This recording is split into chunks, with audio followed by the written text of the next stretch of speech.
Class 4 general studies MCQ questions हम लोग continue करेंगे 30 क्वेश्चन नंबर के बाद। एंड तीन ऑप्शंस होंगे इसमें, एंड जो सही ऑप्शन होगा उसको टिक करना होगा जिन लोगों ने पहला वीडियो देखा है उनके लिए। तो क्वेश्चन नंबर 31 से स्टार्ट करेंगे। क्वेश्चन है, रायपुर किस स्टेट की राजधानी है? तो रायपुर छत्तीसगढ़ की राजधानी है। अगला क्वेश्चन, रथ यात्रा ये जो फेस्टिवल है किस स्टेट से संबंधित है? तो ये उड़ीसा से संबंधित है रथ यात्रा। अगला क्वेश्चन है कि महाराष्ट्र राज्य में कौन सी मिट्टी जो है महाराष्ट्र में पाई जाने वाली वो किस रूप में बनी है, किन पत्थरों से? तो लावा रॉक्स जो कि ज्वालामुखी से निकलते हैं उन्हीं के ठोस होने से जो है यहाँ की मिट्टी का निर्माण हुआ है। उसके बाद तमाशा जो एक डांस ड्रामा फॉर्म है यह किस राज्य से संबंधित है? तो ये महाराष्ट्र से संबंधित है, महाराष्ट्र के कल्चर के। उसके बाद टोबैको यानी तंबाकू का सबसे बड़ा उत्पादक राज्य कौन सा है? तो आंध्र प्रदेश उसमें आगे है। कंचीपुरम और मदुरई किस राज्य में बसे हुए हैं? तो तमिलनाडु में जो है कंचीपुरम और मदुरई जो है बसे हुए हैं। अगला क्वेश्चन है, कुचिपुड़ी किस स्टेट का एक पॉपुलर डांस फॉर्म है? तो कुचिपुड़ी आंध्र प्रदेश का एक पॉपुलर डांस फॉर्म है। सलार जंग म्यूजियम ये संग्रहालय कहाँ स्थित है? ये आंध्र प्रदेश में स्थित है। 39 नंबर, हुसैन सागर झील जिसको आप लोगों ने पढ़ा है उसका पिक्चर भी देखा है। उस झील के बीचों बीच किस महापुरुष की मूर्ति है? तो वहाँ गौतम बुद्ध की मूर्ति बनी हुई है। उसके बाद तमिलनाडु का इनमें से कौन पॉपुलर डांस फॉर्म है? तो भरतनाट्यम यहाँ पे जो है सही आंसर हो जाएगा। उसके बाद पोंगल किस प्रकार का त्यौहार है? तो पोंगल एक हार्वेस्ट फेस्टिवल है, यानी कि जब फसल काट दिए जाते हैं, यानी कि जब हमारा क्रॉप्स अच्छे से ग्रो हो गए होते हैं और पक चुके होते हैं तो उसी खुशी में जो है लोग इस हार्वेस्ट फेस्टिवल को मनाते हैं, और इनका उन लोगों ने जो है पोंगल दिया है। उसके बाद गोवा किस कोस्टल प्लेन पे लोकेटेड है? तो यहाँ हम लोग एक छोटा सा मैप काइंड ऑफ ड्रॉ करेंगे। तो ये हमारा हो गया ईस्ट और ये वेस्ट और ये साउथ और नॉर्थ।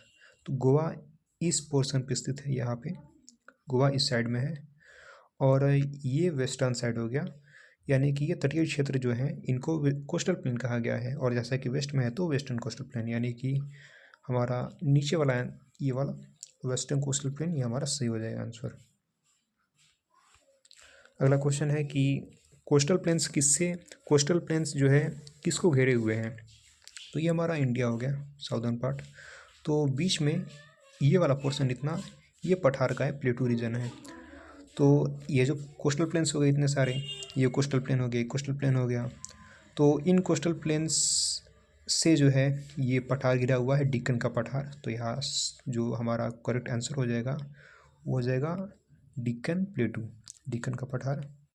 अगला क्वेश्चन है कि दक्षिण भारत में जो कोस्टल प्लेन्स हैं, तटीय क्षेत्र हैं, वो खारे पानी की झीलों के साथ जो है वो जुड़े होते हैं, कॉम्बाइन कर जाते हैं, जुड़ जाते हैं। तो ऐसे में ऐसी संरचनाओं को लैगून्स कहा गया है। और लैगून्स को और किस नाम से जाना जाता है? तो लैगून्स को बैक वाटर्स भी कहा जाता है ज्योग्राफी में।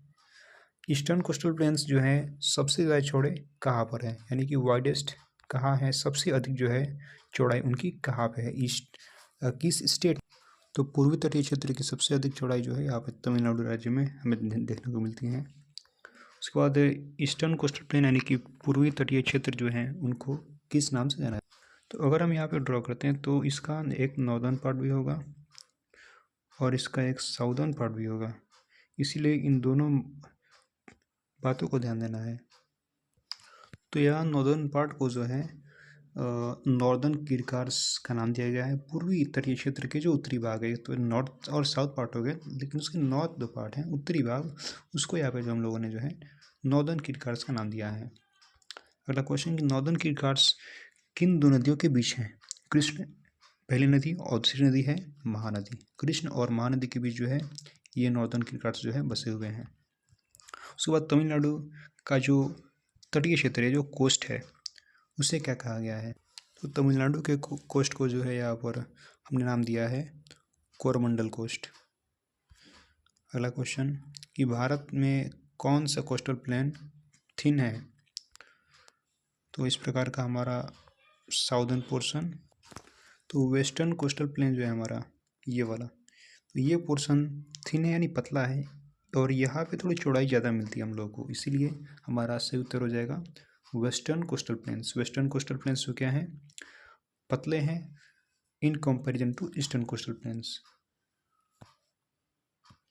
आगे है कि गोवा के नॉर्थ पार्ट जो है, गोवा एक ऐसा राज्य जो कि समुद्र के करीब बसा हुआ है यहाँ पर। तो इस फिगर को आप लोग समझ लें कि यहाँ पर आप लोग को गोवा दिख रहा है, ठीक है, तो यहाँ पे गोवा हो गया। अब इस गोवा को रिज्यूम करते हैं इस प्रकार के, तो इसके नॉर्थ पार्ट भी होंगे, उत्तरी भाग और साउदर्न पार्ट। तो दोनों ही जो कोस्टल प्लेन्स है, क्योंकि समुद्र के करीब सटा हुआ है, इधर अरब सागर है, तो इसके नॉर्थ पार्ट को कौन कौन कोस्ट कहा गया है, ठीक है। अगर क्वेश्चंस अगले आते हैं जिनमें साउथ पार्ट पूछता है तो वो साउथ बताएंगे, ठीक है। तो नॉर्थ पार्ट को कौन कौन कोस्ट कहा गया है, एंड साउथ का भी जो है एक पर्टिकुलर नेम है, यहाँ पे वो भी आ गया कि साउथ वाले पार्ट को क्या कहा गया है। तो हम लोग थोड़ा पीछे चलेंगे, बैक करेंगे, फिर से इसको ड्रॉ नहीं करने वाले हम लोग। तो यहाँ पे आप लोग देखो, तो नॉर्थ पार्ट को कहा गया था कौन कौन कोस्ट, और यहाँ पे साउदर्न पार्ट को हम लोग क्वेश्चन पूछा, साउदर्न पार्ट को क्या कहा गया है। तो साउदर्न पार्ट को हम लोग जो है नाम देंगे मालाबार कोस्ट, उत्तरी भाग को कोंकण और दक्षिणी भाग को जो है मालाबार। उसके बाद एक ऐसा ज़मीन जो कि चारों तरफ से पानी से घिरा होता है, ठीक है, ये पानी हो गया, वाटर बॉडी, और यहाँ पे एक टापू बनाते हैं ये।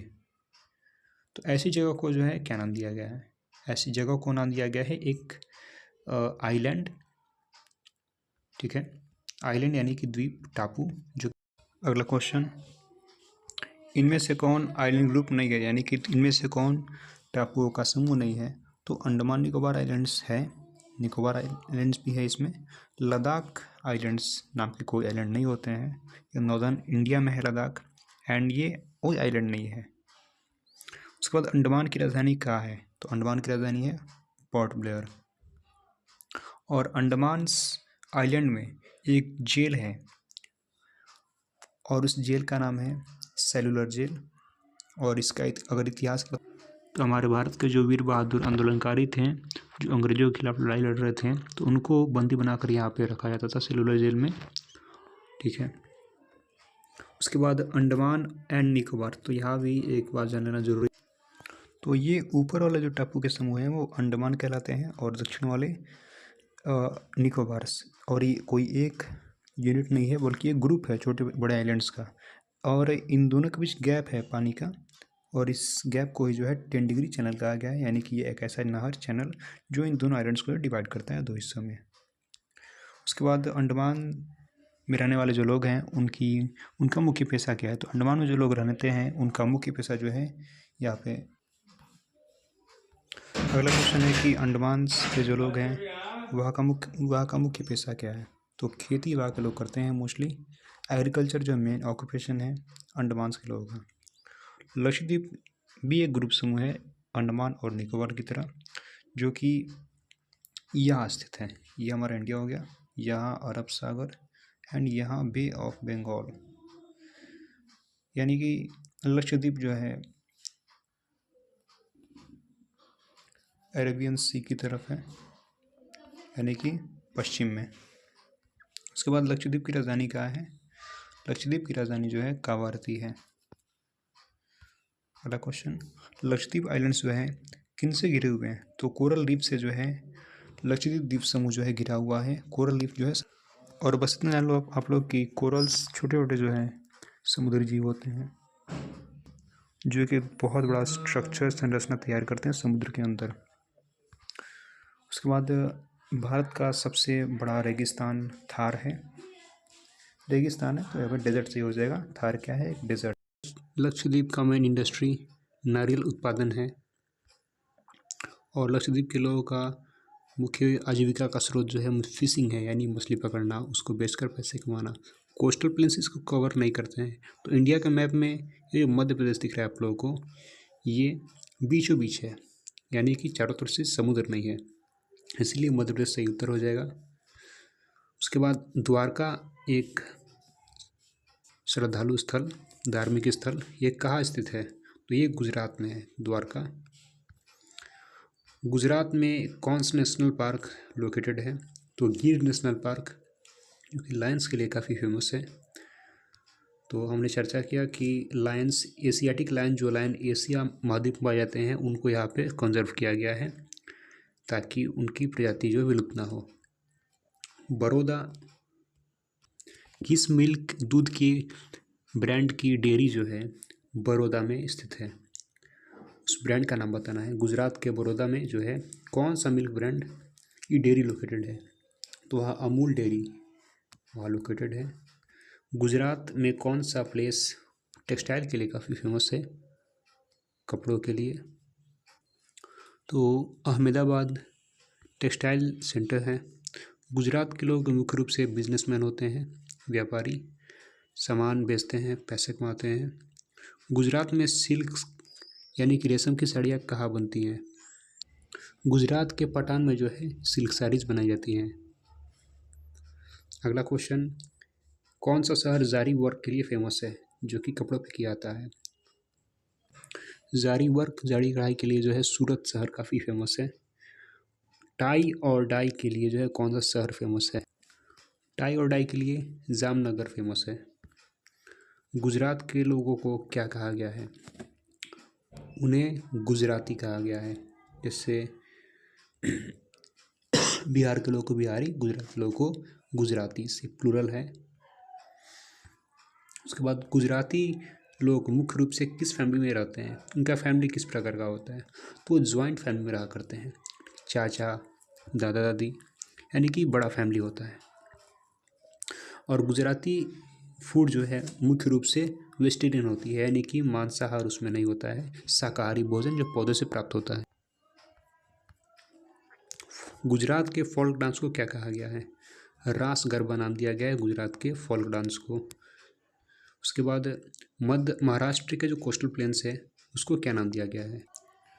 तो ये महाराष्ट्र के कोस्टल प्लेन्स को जो है क्या नाम दिया गया है? उसे कोंकण कोस्ट कहा गया है। ठीक है, कोंकण कोस्ट कहा गया है।